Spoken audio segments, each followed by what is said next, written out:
And we have an update to legislation we've been following about the death of a Midstate soldier. It made its way to Capitol Hill and helped pass legislation to protect veterans like him. Kayla Schmidt joins us now with more. Kayla.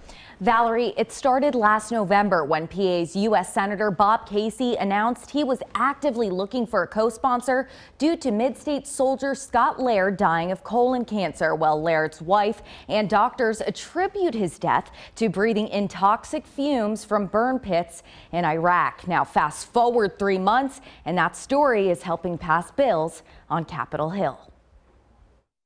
We're talking about 1/3. You're talking about 1 million veterans here, at least.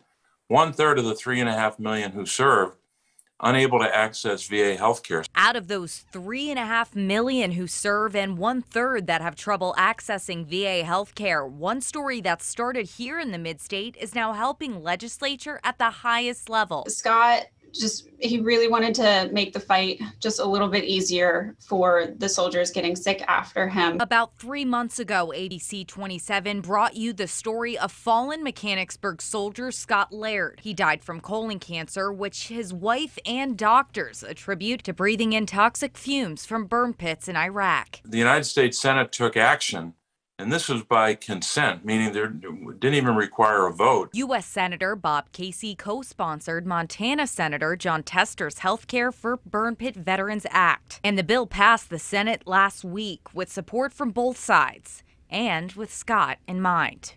His tragic story is one of the reasons we're at this point. While too late for Scott, a promising development for those like him. If I could save one family from having to go through this, I think it would make my life. Now to the House floor it goes, and while we wait for it to officially pass, other national groups like Hope for the Warriors is taking part in the narrative, sending over a statement reading in part. One of the most common findings we see when reviewing VA rating breakdowns for these illnesses is they are ruled not service-connected, just like Scott's.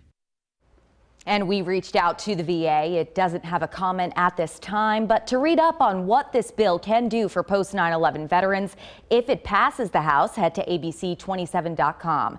In the studio, Kayla Schmidt, ABC 27 News.